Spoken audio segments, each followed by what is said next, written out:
नमस्कार। Super India news team में आपका स्वागत है। मैं हूं राजेश आर्य। आइए देखते हैं आज का विशेष समाचार। उल्टा पड़ा चीन का दांव।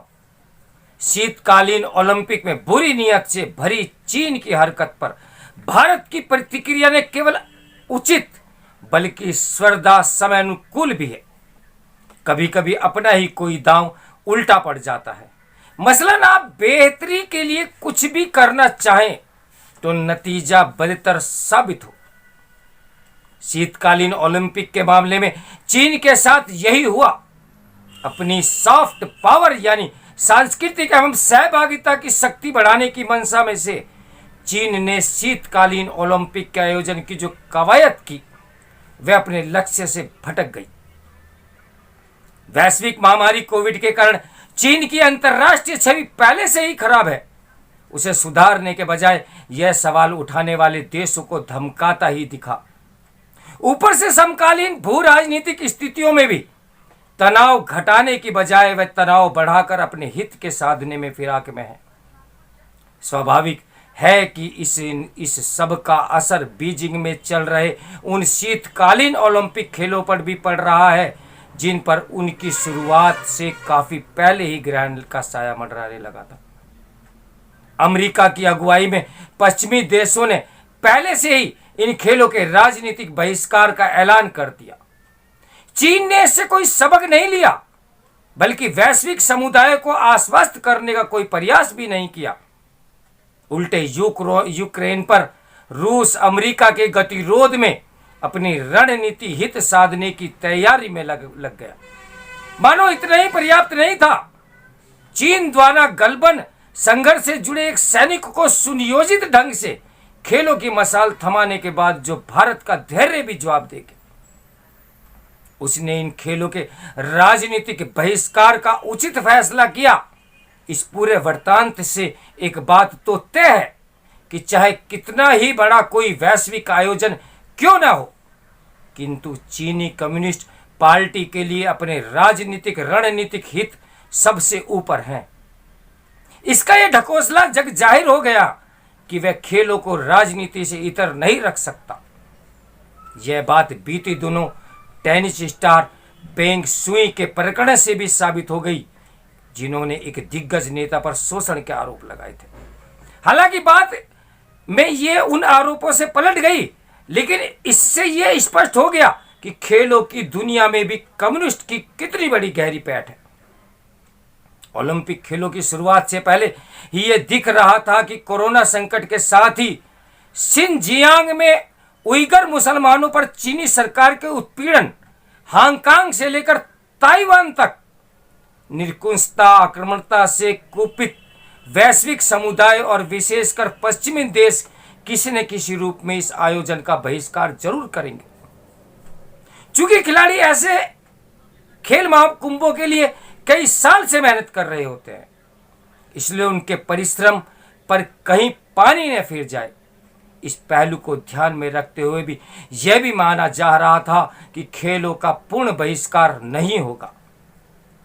ऐसे में खेलों के राजनयिक बहिष्कार का विकल्प ही सबसे व्यवहारिक था और पश्चिमी जगत पर उनके सहयोगी देशों ने बिल्कुल वही राह अपनाई।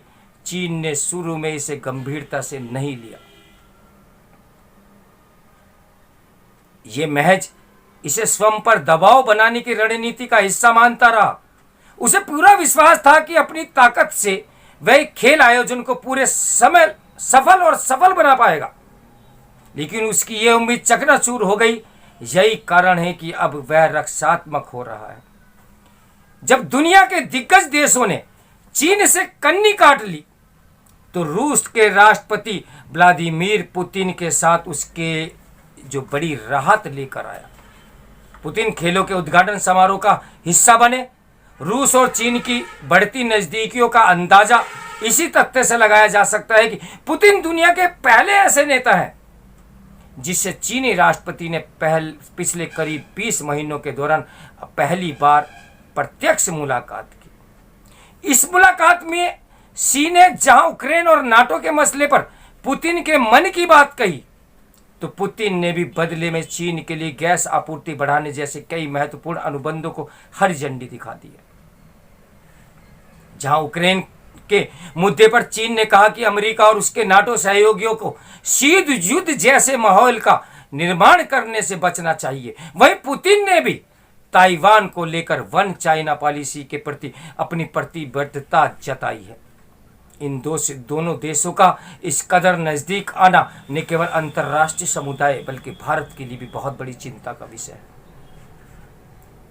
ऐसा इसलिए क्योंकि चीनी समर्थन से बूस्टर डोज पाकर अगर पुतिन यूक्रेन को लेकर और आक्रमक रुख अपनाते हैं तो उस स्थिति में भारतीय विदेश नीति के समक्ष दुविधा बहुत ज्यादा बढ़ जाएगी। तब उसके लिए अमेरिका एवं पश्चिमी देशों के सहयोग और रूस की सदाबहार दोस्ती की दुविधा के विकल्पों में से किसी एक का चयन करने की नौबत आ सकती है। साथ ही अमेरिका के पूर्व यूरोपीय अखाड़े में फंसने से हिंद प्रशांत क्षेत्र में भारत के अकेले पड़ जाने की भी आशंका बढ़ेगी, क्योंकि पिछले कुछ समय से इस क्षेत्र में भारत अमेरिका की सक्रियता से शक्ति संतुलन का पासा पलट दिया है।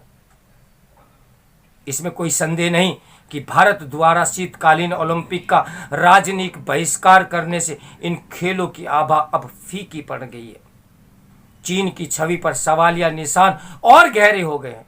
शुरुआत में भारत संभवतः इसके पक्ष में नहीं था, तो उसका यही कारण हो सकता है कि उसकी मंशा देशों की राजनीति से दूर रखने की हो। किंतु गलबल से जुड़े सैनिक को इस आयोजन का हिस्सा बनाकर चीन ने खेलों के प्रति भारत की सद्भावना भी गंवा दी। ऐसे में अंत समय में यही लेकिन भारत ने इन खेलों की राजनीतिक बहिष्कार का यथोचित कदम उठाया है। इससे चीन को सटीक संदेश मिलेगा कि भारत को अपने हितों के से समझौता स्वीकार्य नहीं। कुछ जानकार भले ही ये दलील दें कि ऐसा करने में भी भारत ने देरी कर दी, तो वह जान ले कि यदि भारत शुरू से ही ऐसा करता, भारतीय विदेश नीति पर पश्चिम परस्ती का आरोप लगता, कहा जाता कि भारत पश्चिमी देशों के दबाव में ही ऐसा कर रहा है। ऐसे में बुरी नीयत के साथ चीनी कृत्य पर भारत की भली मंशा वाली ये प्रतिक्रिया न केवल उचित बल्कि सर्वदा समानुकूल भी है। देखते हैं आगे क्या होता है। चीन हर बार अपने मुंह की खाता है। वह अपने दुश्मनों और दोस्तों के साथ एक जैसा व्यवहार रखने की कोशिश करता है। इसके लेखक हैं हर्षवी पंत। तो मेरे साथ बने रहिए सुपर इंडिया न्यूज टीवी की ब्रेकिंग न्यूज के लिए। नमस्कार, मैं हूं राजेश आर्य।